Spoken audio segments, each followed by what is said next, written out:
Hello and welcome back to our YouTube channel. उम्मीद करता हूं कि आप सभी फिट एंड फाइन होंगे। तो आज इस वीडियो के साथ हम एक नई सीरीज स्टार्ट करने जा रहे हैं regarding the JK SSB upcoming exam. इसमें एसआई का एग्ज़ाम भी आता है, नायब तहसीलदार का एग्ज़ाम भी आता है और अपकमिंग जितने भी वैकेंसीज़ है ये सब भी उन वैकेंसीज़ के एग्ज़ाम्स के लिए बहुत ही यूज़फुल रहने वाला है, क्योंकि जेके एसएसबी ने अब अपनी पैटर्न चेंज की है। तो अब स्टेटमेंट बेस्ड क्वेश्चन सबसे ज़्यादा पूछे जाते हैं और इस सिचुएशन को कोप करने के लिए हमने एक नई सीरीज स्टार्ट की है जिसमें हम स्टेटमेंट बेस्ड क्वेश्चंस डिस्कस करेंगे and this is the set 1 of the series.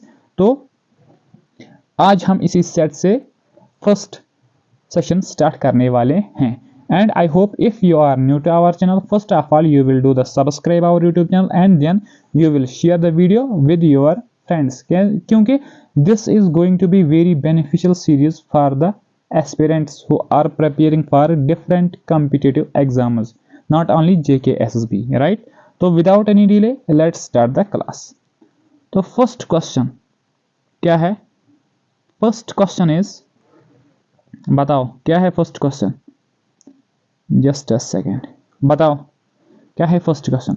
Which among the following pairs is not correctly matched? इनमें से कौन सा एक पेयर है जो करेक्टली मैच नहीं है?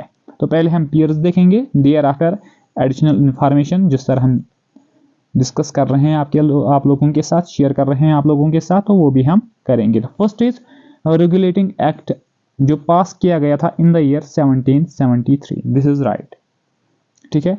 देन डॉक्ट्रिन ऑफ लैप्स जो किसने पास की थी? एक पॉलिसी ऑफ एनेक्सेशन थी, ठीक है, तो ये लॉर्ड डलहौजी ने स्टार्ट की थी। वर्नाक्युलर प्रेस एक्ट ये पास किया था लॉर्ड लिटन ने, ठीक है, कब? 1878 में, ठीक है। तो ऑप्शन नंबर 3 जो पीयर है vernacular press act, this is wrongly matched. Ilbert bill जो लॉर्ड रिपन के टाइम पे क्या बनाई गई थी, इंट्रोड्यूस की गई थी इन द ईयर 1884। तो रेगुलेटिंग एक्ट की अगर हम यहाँ पे पहले बात करेंगे, regulating act, this act was passed by the British government and this was the their first attempt जब उन्होंने कंपनी को रेगुलाइज करने की कोशिश की है, ठीक है, and this was passed in the 1773। और इस एक्ट के तहत क्या किया गया था यहाँ पे? फर्स्ट ऑफ ऑल जो पोजीशन थी जो गवर्नर ऑफ बंगाल था उसको चेंज करके गवर्नर जनरल ऑफ बंगाल के नाम से जाना गया है and the first governor general of Bengal was Warren Hastings, ठीक है। And who was the first governor of Bengal? First governor that was Robert Clive। Now the next is, who was the first Governor General of India? Governor General of India कौन था? That was Lord William Bentinck, ठीक है, जो act पास किया गया था 1833 में, charter act of 1833। तो इसी एक्ट के तहत में लॉर्ड विलियम बेनेटिक को गवर्नर जनरल ऑफ इंडिया के नाम से रिप्लेस किया गया था, ठीक है, राइट। और इस रेगुलेटिंग एक्ट में और कौन से चेंजेस लाए गए थे यहाँ पे? तो कोर्ट वाज एस्टैब्लिश्ड कहाँ पे? कलकत्ता में। और इसमें 4 जजेस थे, एक सीजीआई था और 3 वर सबऑर्डिनेट्स टू हिम, ठीक है, 3 कॉमन जजेस थे। और इसी के तहत यहाँ पे जो ब्रिटिश लोगों के प्रेसिडेंसी थी, Madras, Bombay and Calcutta was made the supreme, और मद्रास और बम्बई को सबऑर्डिनेट रखा गया था। तो ये सभी पॉइंट्स किसमें लिखे गए थे? रेगुलेटिंग एक्ट में। डॉक्ट्रिन ऑफ लैप्स की अगर हम यहाँ पे बात करेंगे, this was introduced by Lord Dalhousie in the year 1848। और फर्स्ट स्टेट जो उन्होंने एनेक्स की थी under this policy, that was Satara, ठीक है। और इस ईयर में इसको एनेक्स किया गया था and this Satara was the part state in Maharashtra, right, ठीक है। तो नेक्स्ट क्या है? Vernacular press act. Vernacular press act ये किसने पास किया था? लॉर्ड लिटन ने, जिसको हम अनपॉपुलर वायसराय रिएक्शनरी वायसराय या वायसराय ऑफ रिवर्स कैरेक्टर के टाइटल से भी जानते हैं, क्योंकि उसने ऐसे कुछ काम किए थे। पहले हम देखेंगे vernacular press act. Vernacular press act उसने इंट्रोड्यूस किया था 1878 में। इसमें उसने क्या कहा था कि जो भी पेपर्स यहाँ पे इंडिया में पब्लिश हो रहे हैं, ठीक है, तो उनकी पहली कॉपी हमारे ऑफिस में आएगी, वायसराय जनरल की ऑफिस में आएगी। और अगर कोई बात उसमें अगेंस्ट होगी रिगार्डिंग व्हाट एडमिनिस्ट्रेशन, तो उस पेपर की लाइसेंस कैंसिल की जाएगी। और इसी तरह इसने एक और एक्ट पास किया था, that was the arms act, और इसी ईयर में किया था, जिसमें लाइसेंस का इशू था। ठीक है, तो अगर डिटेल में जाएंगे तो ये बड़ा लेक्चर हो जाएगा।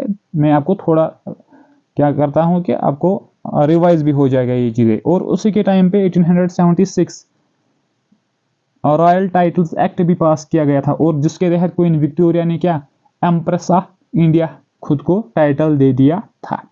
इल्बर्ट बिल ये लॉर्ड रिपन ने इंट्रोड्यूस की थी 1884 में, और बेसिकली इस बिल को प्रिपेयर किया था किसने? इल्बर्ट ने, जो एक लॉ मेंबर था इस लॉर्ड रिपन के एडमिनिस्ट्रेशन में, राइट। और ये बिल थी क्या कि इस बिल में लिखा गया था कि अगर इंडिया का कोई बंदा जज है और उसकी ज्यूरिसडिक्शन अब यहाँ के सभी लोगों पे है, दैट मीन्स कि अगर ब्रिटिश का भी कोई लोग है तो वो इसी के ज्यूरिसडिक्शन में आता है। लेकिन इसके अगेंस्ट ब्रिटिश लोगों, चाहे वो ऑफिशियल थे नॉन ऑफिशियल थे, उन्होंने क्या किया कि एजिटेशन उठाई कि हम ये बर्दाश्त नहीं कर सकते हैं कि जिन पे हम रूल कर रहे हैं वो अब हमारे लिए कोई सजा सुना सकते हैं। ठीक है, this was the Ilbert bill and when they protested तो this bill was reformed very soon, right. ठीक है, चलते हैं आगे नेक्स्ट पे। तो वंस अगेन पीडीएफ के लिए आप हमारी टेलीग्राम चैनल ज्वाइन कर लेना, ठीक है, जिसकी लिंक मैं डिस्क्रिप्शन में रख देता हूं। ठीक है, तो नेक्स्ट क्या है? The temple at Lepakshi in Andhra Pradesh. Temples के बारे में JKSSB ने भर के क्वेश्चंस पूछे हैं, ठीक है, तो इसलिए इनको भी देख लेना, एक प्लस पॉइंट होगा हमारा। ठीक है, एक टेम्पल है जो हमें देखने को मिलता है कहाँ पे? लेपाक्षी में, जो एक प्लेस है कहाँ पे? आंध्र प्रदेश में। फेमस फॉर इट इज, और ये जो टेम्पल है this is famous for hanging pillars. वहां पे हमें हैंगिंग पिलर्स देखने को मिलते हैं। ठीक है, हैंगिंग पिलर्स वहां पे हमें देखने को मिलते हैं। ठीक है, और इसके अलावा क्या कहता है कि and constructed in Vijayanagara style, और इस टेम्पल को विजयनगरा स्टाइल में कंस्ट्रक्ट किया गया है। और अब हमें बताना है कि इस टेम्पल का नाम क्या है। Is it Veerabhadra temple, Mahalakshmi temple, Mahakal temple और मुरुगन टेम्पल? तो इसका जो आंसर है that is the Veerabhadra temple will be the correct answer. ठीक है, राइट, जो हमें कहां पे देखने को मिलता है? आंध्र प्रदेश में, राइट। ठीक है, चलते हैं आगे। तो नेक्स्ट क्या है? Pick the odd one among the following statements. अब हमें इनमें से ऑड वन पिक करना है, दैट मीन्स कि हमें वो एक पिक करना है जो रेस्ट ऑफ द क्वेश्चन से लेना देना नहीं होगा इसका। ठीक है, तो first is largest planet of the solar system. किसी चीज के बारे में बात की गई है, किसी प्लेनेट के बारे में बात की गई है जो है लार्जेस्ट प्लेनेट सोलर सिस्टम का, तो दैट इज द जुपिटर। या तो जुपिटर के बारे में बात की गई हो या तो सोलर सिस्टम के बारे में बात की गई होगी, राइट। तो वो हम क्वेश्चन में देख लेंगे। Ganymede is the largest satellite of solar system. Ganymede जो क्या है? लार्जेस्ट सैटेलाइट है, एक मून है सोलर सिस्टम की, और ये मून हमें देखने को मिलती है कहाँ पे? जुपिटर में ही। दैट मीन्स कि जुपिटर के बारे में ही हमें यहाँ पे डिस्क्रिप्शन दिया हुआ है। ठीक है, it completes its revolution around the sun in 4331 days. That means कि 11.85 ईयर्स में ये भी इसी जुपिटर के रिलेटेड है। ठीक है, and next is it is also known as the red planet. ये इसके बारे में नहीं है। रेड प्लेनेट हम कहते हैं मार्स को। किसको कहते हैं? मार्स को। तो अगर हम यहाँ पे बात करेंगे सोलर सिस्टम की, सोलर सिस्टम में टोटल 8 प्लैनेट्स है। ठीक है, and all the 8 planets revolve around the sun. That means कि sun is located at the centre of solar system. तो सबसे क्लोज जो प्लैनेट है इस सन से that is Mercury, then Venus and moves up to Neptune. Neptune is the farthest from the sun. लेकिन यहाँ पे क्वेश्चन अराइज होता है कि विच among the following 8 planets the hottest one is, सबसे हॉटेस्ट कौन है? वो तो अगर हम देखेंगे मरकरी हो सकता है क्योंकि ये बहुत ही क्लोज है सन से, लेकिन this is not the hottest, hottest is Venus. वो क्यों है? यहाँ पे हमें देखने को मिलते हैं बहुत सारे गैसेस, जिसकी वजह से जो गैसेस सनलाइट को ट्रैप कर देते हैं and makes this Venus as the hottest planet. Alright, और इसको हम वीनस को हम बैलून ऑफ गैसेस भी कहते हैं and is also the hottest planet. ठीक है, तो एक और प्लैनेट है जिसको हम कहते हैं ब्लू प्लैनेट। ब्लू प्लैनेट बताओ किसको कहते हैं? वो अब हमारे अर्थ को कहते हैं। ठीक है, तो नियरेस्ट कौन सा है? Mercury and farthest is Neptune. Largest कौन सा है? जुपिटर। ठीक है, and hottest is Venus. Right, ठीक है, तो करेक्ट आंसर क्या होगा इसका? That is the option number D. Right, ठीक है, चलते हैं आगे नेक्स्ट पे। तो क्या है हमारा next question?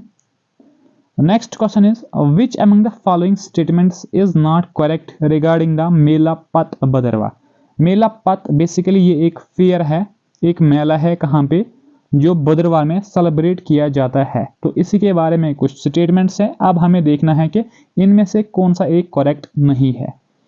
It is celebrated in Bhadarwah in memory of meeting held between king Akbar and raja Nagpal of Bhaderwah.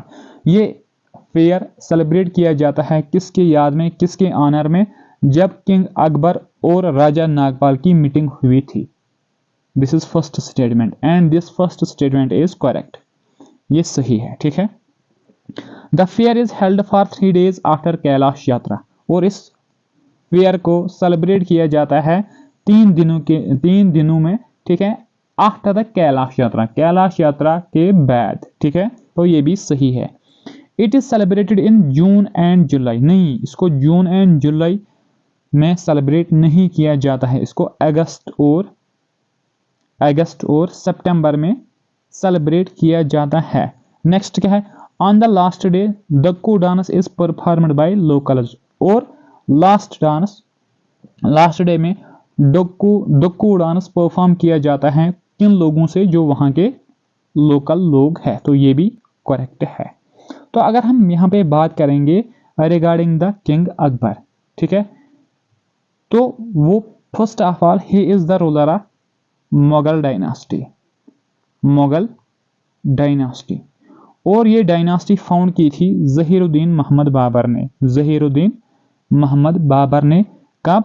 1526 में, जब उसने लड़ा है एक famous battle of Panipat. First battle of Panipat किसके खिलाफ? इब्राहिम लोदी के खिलाफ। ठीक है, लेकिन कश्मीर कब बन जाता है पार्ट ऑफ मुगल अंपायर का? डेट्स इन द ईयर 1586 में, जब सेंटर में रूलर होता है अकबर, वो अपनी आर्मी किसके अंडर भेजता है? यहाँ पे कासिम खान के अंडर में। ठीक है, और वो एनेक्स कर देता है कश्मीर को। And at the times Kashmir was ruled by a dynasty जिसको हम चक डायनास्टी के नाम से जानते हैं, and the ruler was Yusuf Shah Chak, जिसको दिल्ली बुलाया जाता है। देयर आफ्टर जब मीर कासिम खान यहाँ पे आता है तो उसका बेटा याकूब चक उनके साथ बैटल लड़ा देता है। ठीक है, तो फर्स्ट टाइम अकबर कश्मीर कब आता है? डेट्स इन द ईयर 1589 में। ये सभी इंपॉर्टेंट पॉइंट्स हैं जो आपको याद रखने हैं। राइट, ठीक है, चलते हैं नेक्स्ट क्वेश्चन पे। पीडीएफ के लिए आप हमारी टेलीग्राम चैनल ज्वाइन कर लेना। ठीक है, तो नेक्स्ट क्या है? Choose the correct answer from the following. हमें करेक्ट आंसर बताना है रिगार्डिंग जो भी क्वेश्चन में दिया है, हमें अब बताना है इनमें से करेक्ट क्या है और रॉन्ग क्या है, लेकिन हमें चूज करेक्ट करना है। फर्स्ट इज वाटर गिलास का जो केमिकल नेम है डेट इज सोडियम सिलिकेट, ये सही है। First option is correct. Next क्या है? बेकिंग सोडा, इसको हम कहते हैं सोडियम बाइकार्बोनेट, ये भी सही है। ठीक है, देन वॉशिंग सोडा, इसको हम कहते हैं सोडियम कार्बोनेट, ये भी सही है, ठीक है। लाइम वाटर, कैल्शियम हाइड्रोक्साइड, ये भी सही है। अब हमें चूज करना है करेक्ट आंसर क्या है। All the pairs are correctly matched, ये सही है, तो हमारा आंसर ऑप्शन नंबर ए ही बन जाएगा, ठीक है। चलते हैं आगे नेक्स्ट पे। तो नेक्स्ट क्या है, next is consider the following statements. First statement क्या है, Overa Aru wildlife sanctuary is located in Ramban district. Overa Aru wildlife sanctuary जो है वो लोकेटेड है कहाँ पे, रामबन डिस्ट्रिक्ट में। This is the first statement. तो सेकंड स्टेटमेंट क्या है, it spreads over an area of 511 kilometre square. That means के Overa Aru wildlife sanctuary है, इसका जो एरिया है दैट इज 511 किलोमीटर स्क्वायर, ठीक है। एंड वाज एस्टेब्लिश्ड इन 1987, और इसको एस्टेब्लिश किया गया था कब, 1987 में। Overa Aru wildlife century की अगर हम बात करेंगे, ये हमें रामबन डिस्ट्रिक्ट में नहीं बल्कि किस डिस्ट्रिक्ट में देखने को मिलती है, कहाँ पे, अनंतनाग डिस्ट्रिक्ट में हमें ये देखने को मिलती है। तो हमें अब क्या करना है, choose the correct answer. Correct answer क्या होगा, that is the option number B, option number B. तो यहाँ पे कौन सा है, only B is correct, that means this one will be correct answer, ठीक है, राइट। चलते हैं आगे। तो क्या है हमारा next question. Next question is which among the following statements is not correct about the Kahana या Kanha national park. Kanha national park जो हमें देखने को मिलती है फर्स्ट ऑफ ऑल एमपी में, मध्य प्रदेश में, and this is the largest national park of Madhya Pradesh, ठीक है। This is also a tiger reserve, ठीक है। लेकिन अब हम देखेंगे इनके बारे में कौन कौन से स्टेटमेंट्स दिए गए हैं। The first is this park is located between Mandla and Balaghat districts of Madhya Pradesh. Balaghat districts of Madhya Pradesh, ये सही है, राइट। तो first statement is right. This park was established in 1936। इस पार्क को एस्टेब्लिश किया गया था 1936 में, नहीं, इसको 1955 में एस्टेब्लिश किया गया था। तो आंसर होगा ऑप्शन नंबर बी, ठीक है। नेक्स्ट ऑप्शन क्या है, the area is inhabited by Baiga and Gond tribe. और ये जो एरिया है इस पार्क का, वहां पे हमें दो ट्राइब देखने को मिलते हैं, that is Baiga tribe and Gond tribe, ये भी सही है, ठीक है। It was declared tiger reserve in 1973, ये भी सही है, ठीक है। तो 1936 में कौन सी नेशनल पार्क यहाँ पे